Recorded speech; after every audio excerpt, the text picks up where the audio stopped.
총균쇠, 제레드 다이아몬드. 저자는 케임브리지 대학교에서 생리학 박사 학위를 취득했고 현재는 캘리포니아 주립대학교 교수로 재직 중이다. 생리학으로 학자의 길을 걸은 그는 조류학, 진화 생물론, 생물지리학으로 자신의 영역을 점점 확장해 나갔다. 라틴어, 독일어 등 5개국어를 구사하는 인재다. 특별히 우리 한글 예찬론자로도 유명하다. 저자의 이 책 총균쇠는 1998년 퓰리처상을 수상한 책으로 인류 문명이 대륙별, 민족별로 불평등해진 원인을 다각적인 시각에서 명쾌하게 분석하고 있다. 그는 열대의 섬 뉴기니에서 만난 어떤 원주민의 질문, 왜 흑인들은 백인처럼 그런 화물차를 만들지 못하는 것입니까? 에서 출발하여 현대 세계의 불평등에 대한 의문을 품었고 계속 연구해 나갔다. 그 후 25년이 지나 이 책을 발간하게 된 것이다. 이 책에서 저자가 말하고자 하는 핵심 내용 몇 가지만 발췌해 본다. 먼저 본서를 한마디로 요약하자면 이것이다. 민족마다 역사가 다르게 진행된 것은 각 민족의 생물학적 차이가 때문이 아니라 환경적 차이가 있기 때문이다 라고 말할 수 있다. 지난 33년 동안 나는 현장을 답사하면서 각양각색의 인간 사회와 가까이 접촉함으로써 얻어낸 결과물이 이 책 내용이다. 서양 유럽인들이 총기와 병원균과 쇠를 갖게 됨으로써 세계 정복력을 직접적으로 가능케 했다. 그리고 어떤 민족들은 총기, 병원균, 쇠를 비롯한 여러 요소를 발전시켜 남보다 먼저 정치적, 경제적 힘을 얻었다. 반면에 어떤 민족들은 끝까지 그와 같은 힘의 요소들을 발전시키지 못했다. 그 근원적인 원인에 대한 설명은 아직도 불분명한 것이 현실이다. 역사란 결코 어떤 냉소주의자가 말했던 것처럼 지겨운 사실들의 나열에 불과한 것이 아님을 깨달을 필요가 있다. 역사에는 광범위한 경향들이 실제로 존재하며 그것들을 설명하려는 탐구 과정은 흥미로울 뿐 아니라 생산적이기도 하다. 관련하여 총균쇠의 주제는 고대 세계를 이끈 원동력뿐만 아니라 현대 세계를 연구하기 위해서도 꼭 필요한 것이다.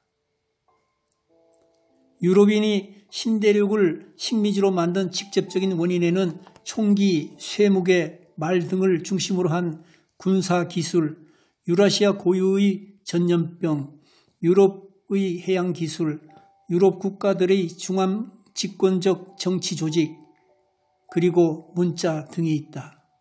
곧 총균쇠 그 요인들 덕분에 유럽인이 다른 대륙을 정복할 수 있었다. 오늘날에는 제트기가 있으므로 인간의 전염병이 지속되는 시간이면 제 아무리 긴 대륙 간 항해라 하더라도 충분히 날아갈 수 있다. 미국인의 세계 여행과 미국 이민이 폭발적으로 증가하면서 미국은 또 하나의 온갖 질병원균들이 마구 섞인 도가니가 되는 것은 시간 문제이고 기정사실화되었다. 지난날 유럽인들이 병원균을 갖고 오스트레일리아에 들어왔다. 원주민들은 이 같은 병원균에 대한 면역성을 얻거나 유전적 저항력을 진화할 기회가 없었기 때문에 많이들 사망했다. 특히 많은 원주민을 죽인 질병은 천연두, 인플루엔자, 홍역, 장티부스, 발진티부스, 수두, 백일해, 결핵, 매독 등이었다. 동아시아에서 가장 혁신적으로 문물을 발전시킨 나라는 중국이다. 특히 중요한 것이 제철술과 벼농사였다. 그러나 주된 전파 방향은 북에서 남으로 향했다. 한국과 일본은 지리적으로 격리되어 있어서 동남아시아와는 달리 언어나 신체적, 유전적 특징까지 잃어버리지는 않았지만 역시 중국의 영향을 많이 받았다. 특히 일본의 경우는 지금도 중국 문화의 위상이 매우 높아서 일본은 일본어 발음을 제대로 나타낼 수 없다는 단점에도 중국 문자를 버릴 생각조차 하지 않는다. 유라시아 사회와 아메리카 원주민 사회 사이에 존재했던 불균형의 주된 궁극적인 원인은 식량 생산이었다. 아메리카가 정복당한 직접적인 원인도 거기서 파생했다. 그리고 또한 원인은 바로 병원균, 기술, 정치조직, 문자 등의 차이였다. 북아메리카에서 가장 발전된 원주민 사회는 미국 동남부와 미시시피강 유역에 자리했는데 이들 사회를 파멸로 이끈 것은 주로 유럽의 초기 탐험가들에 의해 전파되어 그들보다 앞서 전진한 각종 병원균 때문이었다. 총균세에서 다룬 문제들을 확장해 보면 세계 경제학의 중심 문제 중 하나에 속한다. 왜 미국이나 스위스 같은 나라는 부유한데 파라과이나 말리 같은 나라는 가난한가? 세계에서 가장 부유한 나라의 1인당 GNP는 가장 빈곤한 나라보다 100배나 더 많다. 왜 그렇게 된 것일까?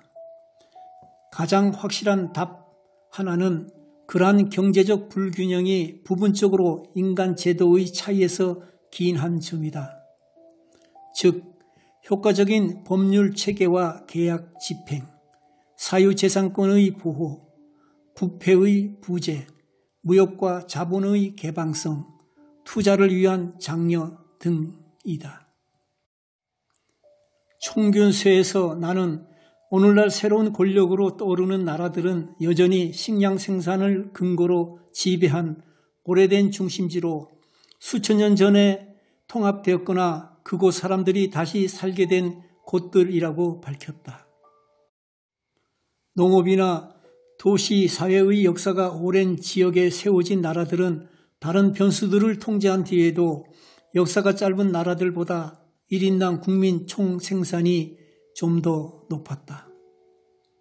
즉, 한국, 일본, 중국 같은 농업이나 도시 사회의 역사가 오래된 지역에 자리 잡은 나라들은 천년 자원이 풍부하지만 역사가 짧은 뉴기니나 필리핀 같은 나라들보다 성장률이 높았다. 이상 경청해 주셔서 감사합니다.